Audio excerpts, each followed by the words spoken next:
RTS. Do you know what RTS is? Religious trauma syndrome. I didn't even know what it was. I thought I had a depression. I thought I had nervous breakdown. I didn't know what I had.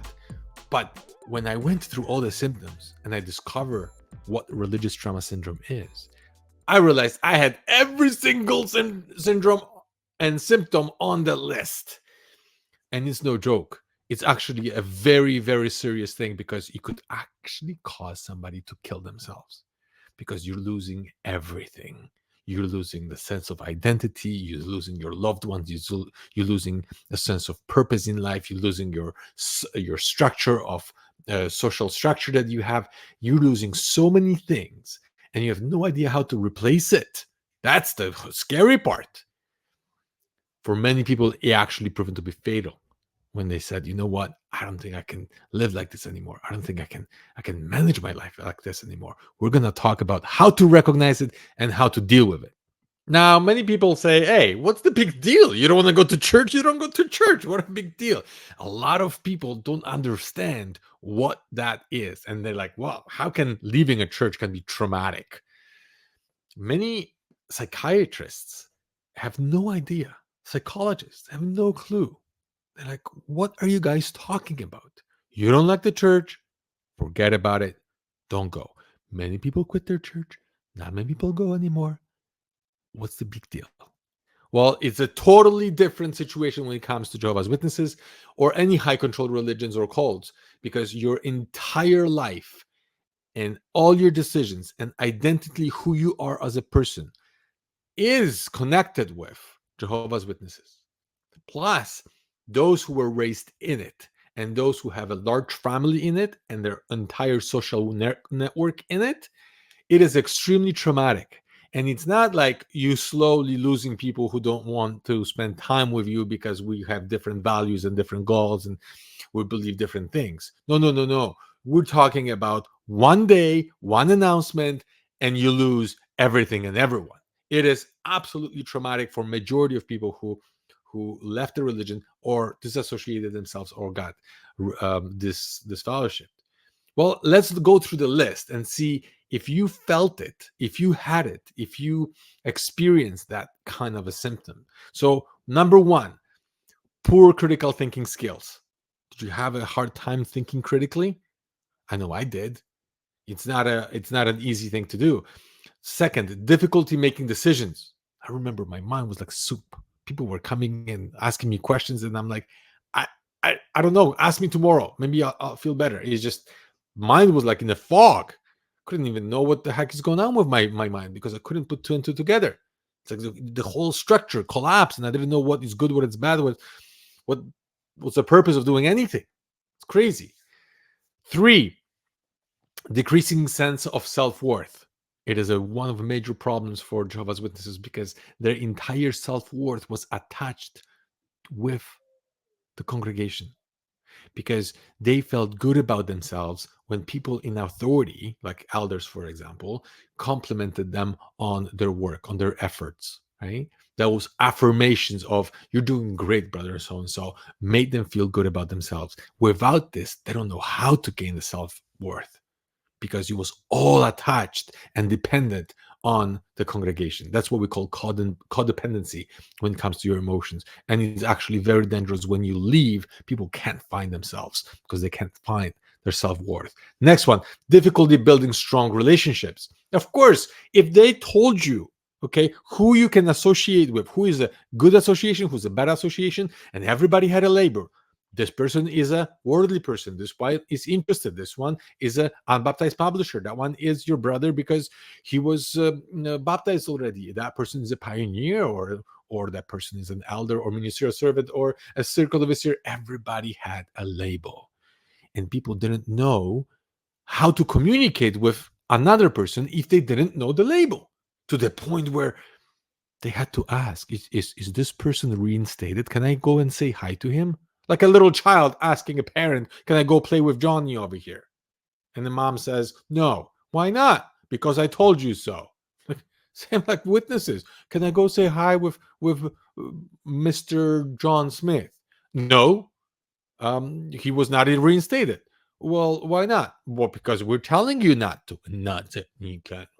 So everybody had a label, and in order for you to know whether the person will be a good association for you or not, you had to know the person's label. You leave this mindset. You don't know who to believe. You don't know who to trust. You don't know who will be your friend. How could you, without the labels, without somebody telling you and directing you who is a good association and who is not? It is a tough thing for majority of people out there. It's not even a thought, but for Jehovah's Witnesses, it is a really big deal. Being unfamiliar with mainstream culture and isolation. See, it's almost like you're going to another culture when you're leaving the culture of Jehovah's Witnesses, and your entire life, everybody outside of the congregation was demonized, and you got to find yourself among them.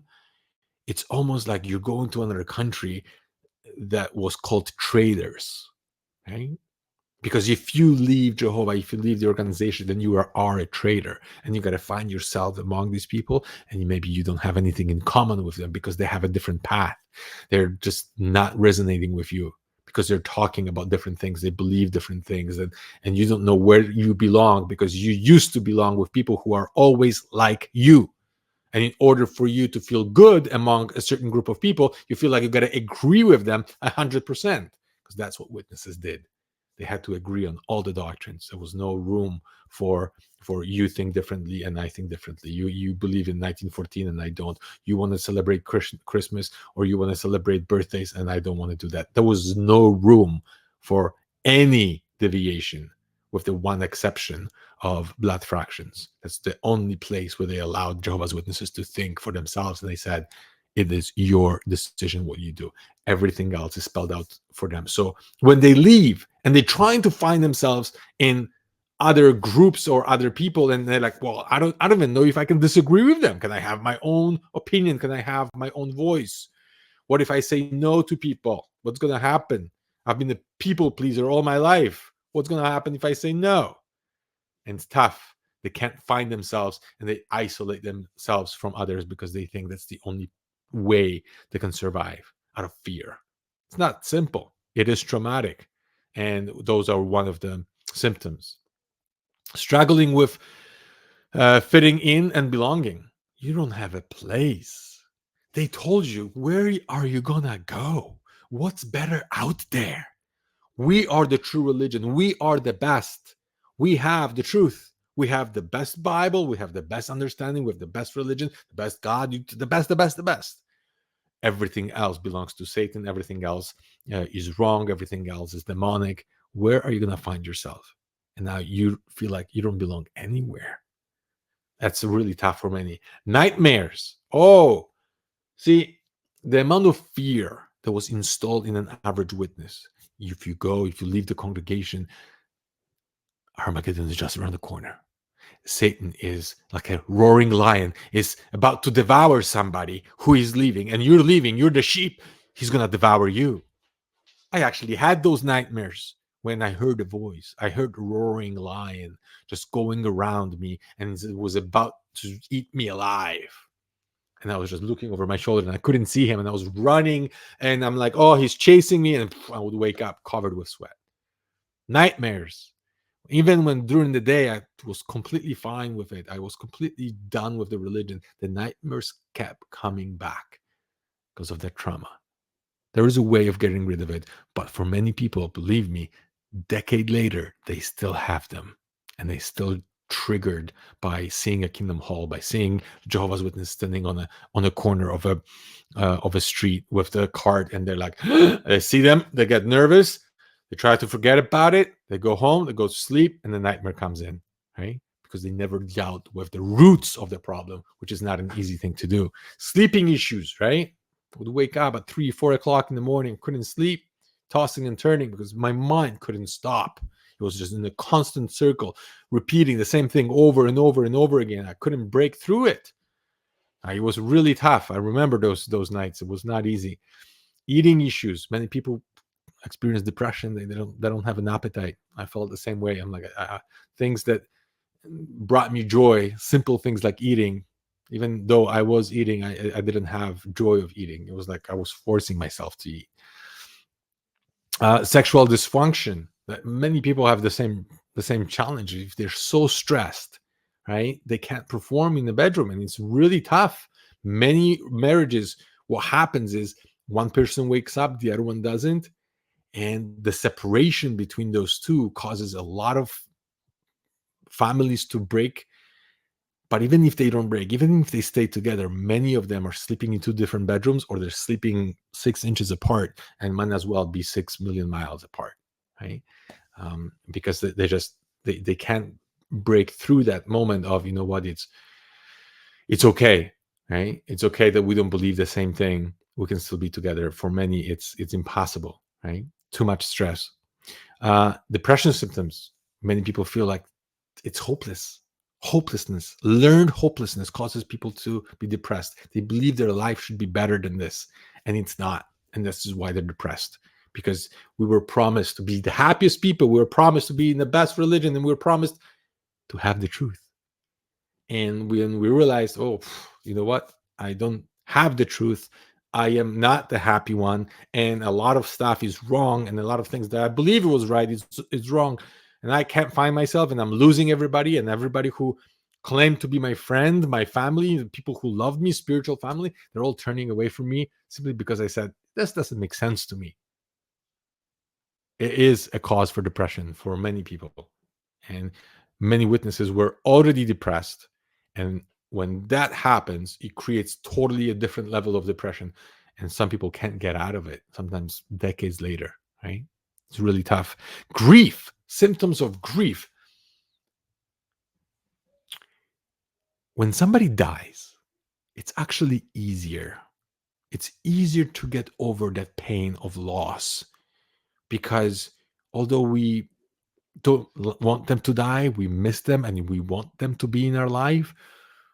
But when somebody dies, sooner or later, the grieving period is short, because we feel like, well, there's nothing we can do.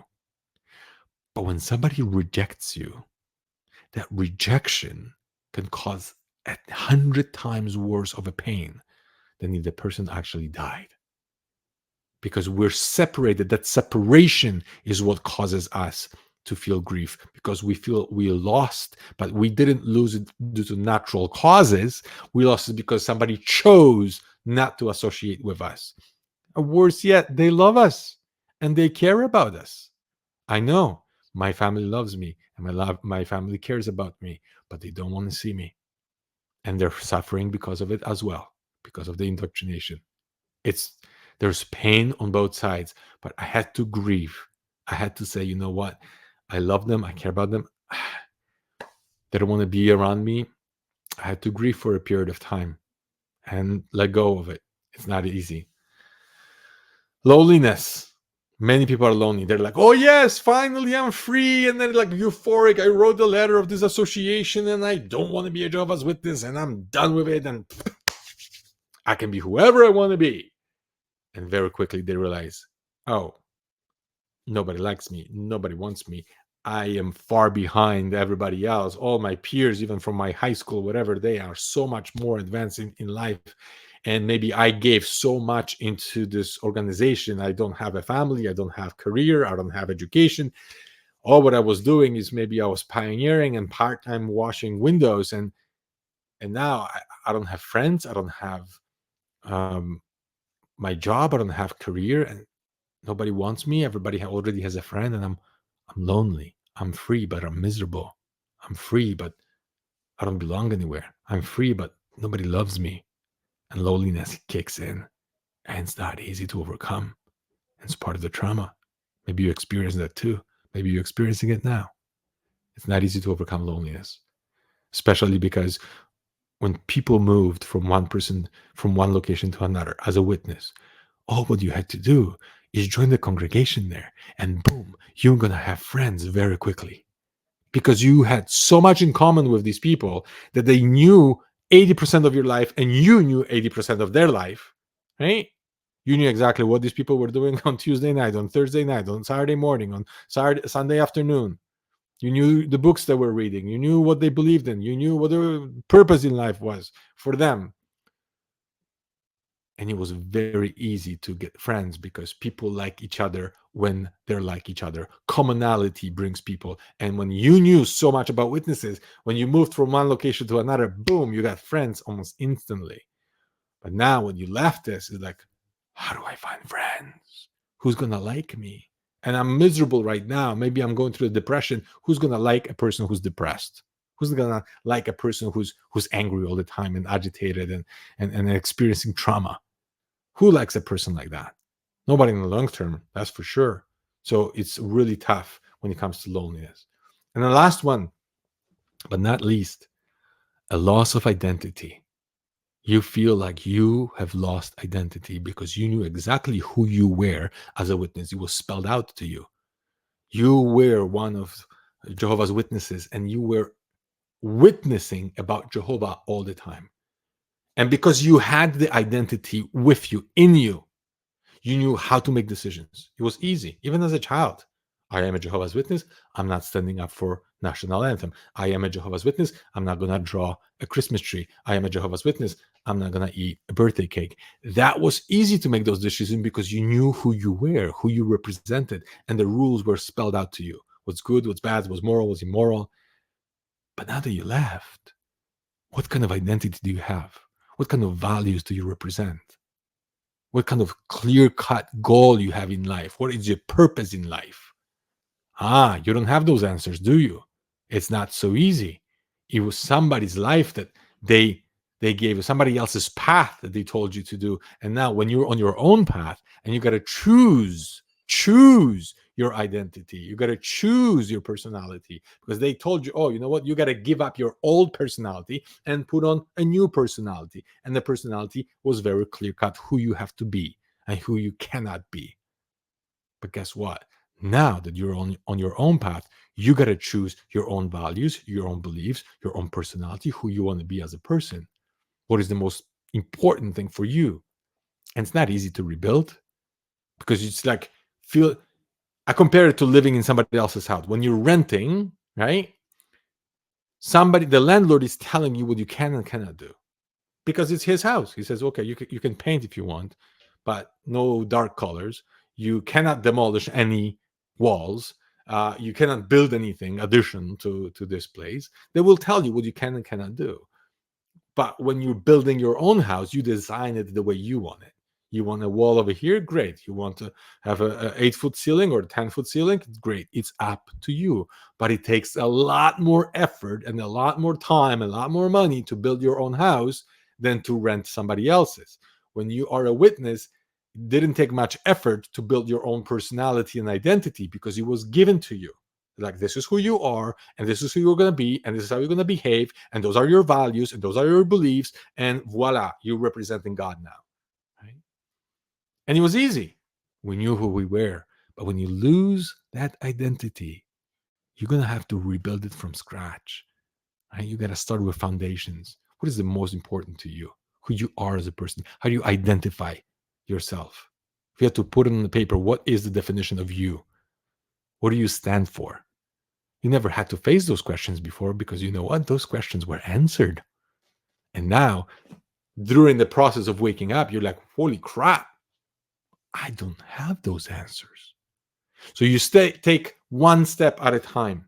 And I'm going to make more videos about religious trauma syndrome because it is such a deep subject and it touches upon so many things that it's difficult to put everything all together in one video. But please remember, as witnesses, because we were teachers, because we were teaching everything, it went deep into our subconscious mind, deeper than anything else. If you go on any lecture, okay, and you listen to a speaker passively, chances are within a week, you're going to forget more than 90% of what the person said, okay? Within a day, I think you're going to forget like 50%, depending how interesting he was. Today, people's attention span is even quicker. I mean, shorter. So believe me, it was not easy to be a witness, but because they turned everybody to be a teacher, when you teaching something else to another person, 96% of what you're teaching, you're going to remember. And it goes deep into your subconscious because that's who you become as a person. It's not only, okay, this is the subject that I'm teaching, but it's like I'm representing this because this is I am.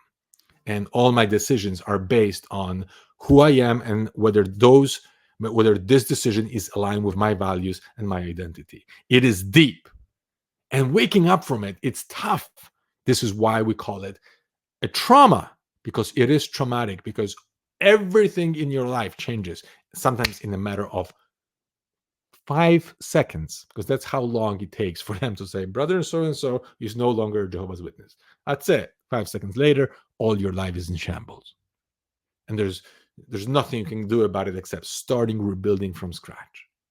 There's many things that you can do right now to overcome this trauma. Okay.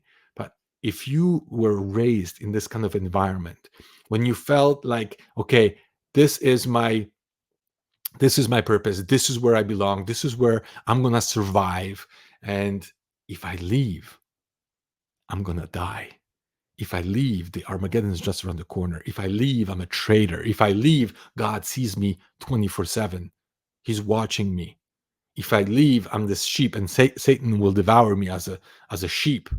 What if Jehovah's Witnesses are right? Right? If there's, maybe they're not right about everything, but what if they're right about the last days and the Armageddon? Right? And those fears might kick in, and those fears might show up even at night. Or maybe when you're watching TV and watching the news, like, New York got flooded. Maybe that's a sign of last days. Right? And that's what your mind will be drawn to, because that's how it was programmed. You're not going to be drawn to, majority of the cities around the world are experiencing a good weather. No flooding, no damage. One city got flooded. You're like, oh yeah, that is a sign of last days. So if your mind was programmed like this, there is step-by-step process that you have to take to deprogram your mind. And it's not easy, but I'm going to see you on next videos. As I'm going to make those videos to help you get out of this trauma, please watch them. Not only watch them, share them, because so many people suffer from this. And it pains me to see how many people are suffering, sometimes a decade or two later, after leaving. They told me, I forgot most of the doctrines. I'm not interested. I still have nightmares. I still have triggers. I still don't know how to rebuild my life. I still don't have friends. I still don't know how to function in a society. I still can't find myself. I still don't have a purpose in life. I still don't know who I am as a person. 2 decades later. Please pay attention. We're going to go through many of those symptoms, and we're going to overcome some of those challenges. But for now, thanks for watching. I'll see you in the next one.